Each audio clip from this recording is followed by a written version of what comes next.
سطر کے بارے میں بتائیں کیا حکم ہے؟ تالاب میں اکٹھے نہانا ہاف نیکر پہن کر کیا جائز ہے؟ اور دوسری بات، ٹی وی پر جو کشتیاں دکھائی جاتی ہیں وہ بھی ہاف نیکر، اس کے بارے میں بتائیں کہ سطر کا حکم واقعی ہم میں سے ہر شخص کو معلوم ہونا چاہیے۔ پہلے یہ کہ سطر کہتے کسے؟ سطر یہ ہے کہ جسم کے کچھ حصے ایسے ہیں جو شریعت کی روح سے ہر حال میں ڈھکے رہنے چاہیے، سوائے شوہر کے لیے بیوی، بیوی کے لیے شوہر۔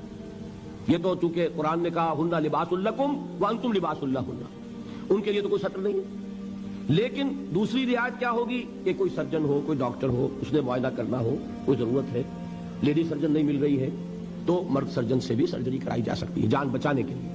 لیکن ان دو کے علاوہ کوئی شکل نہیں کہ جسم کا وہ حصہ کھلے۔ مرد کا کیا ہے؟ ناف کے اوپر سے لے کر گھٹنے کے نیچے تک ناف بھی نظر نہیں آنی چاہیے۔ بہت سے لوگ بالکل نہیں جانتے، احرام باندھا ہوتا ہے، ناف اوپر نکلی ہوتی ہے، اس لیے کہ پتہ ہی نہیں۔ ناف جو ہے یہ سطر میں شامل ہے، اس کے اوپر ہونا چاہیے، کمر بند ہو یا تہ بند ہو جو بھی ہو، اس کے نیچے نہیں۔ اور گھٹنا جو ہے اس کے نیچے تک، گھٹنا بھی سطر میں ہے۔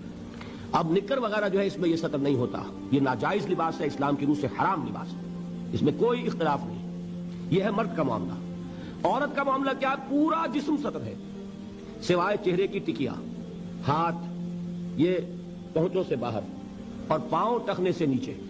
یہ میری بہنیں بھی یہاں موجود ہیں، وہ بھی توجہ سے سنیں۔ یہ عورت کا جسم سطر ہے، بال سطر میں شامل ہیں، یہ ڈھکے رہنے چاہیے۔ یہی وجہ ہے کہ عرب ممالک میں وہ رومال کا رواج ہے، ہمارے ہاں دوپٹے کا رواج ہے۔ باقی یہ ہے کہ شوہر کے سامنے کھل سکتا ہے، ڈاکٹر کے سامنے کھل سکتا ہے اس کے علاوہ، لیکن باقی کسی کے سامنے بھی، باپ کے سامنے، بھائی کے سامنے، بیٹے کے سامنے، کسی عورت کے سامنے جسم نہیں کھل سکتا سوائے تین حصوں کے: چہرے کی ٹکیا، پورا سر نہیں، ہاتھ کلائیوں تک اور پاؤں ٹخنوں تک۔ یہ ہے کن کے لیے؟ یہ بھی محرم جو ہیں۔ اب ان کے لیے عورت چہرہ کھلا رکھ کر بھی سامنے آ جائے گی، نامحرم سے چہرہ بھی چھپانا ہے، یہ حجاب کہلاتا ہے، یہ سطر نہیں ہے، یہ حجاب ہے۔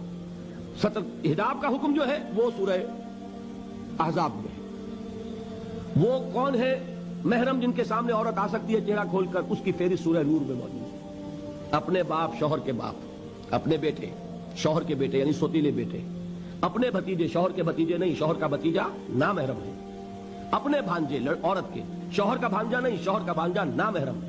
اس لیے کہ آج شوہر کا انتقال ہو جائے، اس عورت کا نکاح ہو سکتا ہے اس کے بھتیجے کے ساتھ، اس کے بھانجے کے ساتھ۔ ہاں، اپنے بھتیجے کے ساتھ کبھی بھی نہیں ہو سکتا، ناممکن۔